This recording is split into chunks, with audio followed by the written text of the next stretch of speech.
हरे कृष्ण, क्या स्वयं प्रयागराज तीर्थ स्वयं वृंदावन में आते हैं? तो क्यों आते हैं? आप आइए, ये प्यारी सी लीला सुनिए।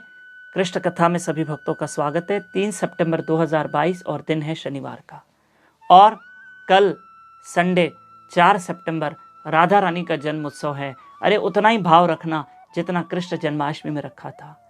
कल दोपहर सिर्फ 12 बजे तक व्रत है। 12 बजे अपने घर में ठाकुर जी का पंचामृत से राधा कृष्ण का अभिषेक करना और भोग लगा के व्रत खोल देना।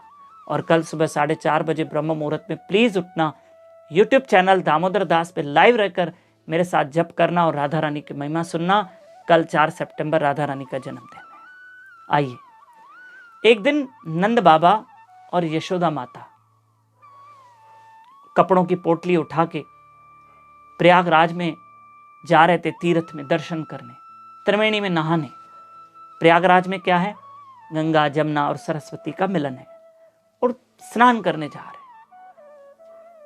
निकले, वृंदावन से जा रहे थे, हाथ में कपड़े की पोटली है और जा रहे हैं प्रयागराज। इतनी देर में नंद बाबा ने क्या देखा? सामने से एक घोड़ा आ रहा है। मैं आपको राधा रानी की महिमा बता रहा हूं, वृंदावन की महिमा बता रहा हूं, सुनना। इतनी देर में नंद बाबा ने क्या देखा? कृष्ण के पिता ने सामने से एक काले कलर का घोड़ा आ रहा है। घोड़ा तेजी से आ रहा है, और आते आते आते वो घोड़ा नीचे बैठ गया, और जैसे ही जमीन पे घोड़ा बैठ गया और लोटपोट करने लगा, और लोटपोट करते करते वो घोड़ा ब्रज की, वृंदावन की धूल मट्टी में भर गया, और उस घोड़े में से एक सुंदर पुरुष प्रकट हुआ। नंद बाबा देख के हैरान हो गए कि ये घोड़ा कौन है और ये क्यों लोटपोट कर रहा है। कौन हो तुम? कोई देव पुरुष हो तुम?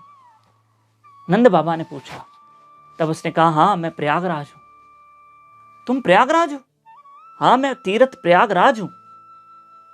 तो तुम ये सब घोड़े के रूप में और ये लोटपोट, ये सब क्यों?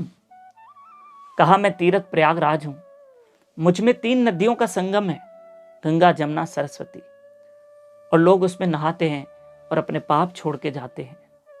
जब मेरे ऊपर पाप का बोझ बढ़ जाता है ना, तब मैं ब्रजधाम में आता हूं और ब्रजधाम की धूल मट्टी में लोटपोट करता हूं, और मेरे सारे पाप धुल जाते हैं और मैं निष्पाप हो जाता हूं। क्योंकि ये रज की महिमा है, ये ब्रज की धूल की महिमा इसलिए इतनी है, इतनी पावन है, क्योंकि इसमें राधा और कृष्ण के चरण पड़ते हैं। इसी धूल के ऊपर गोपियां घूमती है, इसी धूल के ऊपर कृष्ण के और राधा रानी के चरण पड़ते हैं।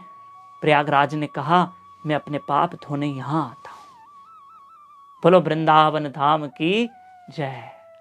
प्रिय बंधुओं, मेरी एक रिक्वेस्ट है, ये है वृंदावन धाम की महिमा। चले जाओ जहां प्रिया प्रीतम आज भी वहां घूमते हैं और रज में चलते हैं, और वो रज जीव को पवित्र कर देती है। रज मतलब धूल।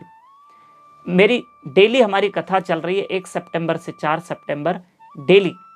YouTube channel Damodar Das, Facebook page Damodar Das पे प्रतिदिन शाम को 4:30 से 5:30 डेली शाम को आप लाइव कथा सुनो, राधा रानी की महिमा सुनो। 1 सितंबर से 4 सितंबर पक्का। आज भी सुनना 3 सितंबर, कल भी सुनना 4 सितंबर। ये जरूर लीला आगे फॉरवर्ड करना। कृष्ण भक्त सुनेंगे लीला, खुश हो जाएंगे, और नए भक्त मेरे साथ जुड़ेंगे। मेरे इस नंबर पे मैसेज करो व्हाट्सएप पे। ये मेरा व्हाट्सएप नंबर है 9284826810। हरे कृष्ण।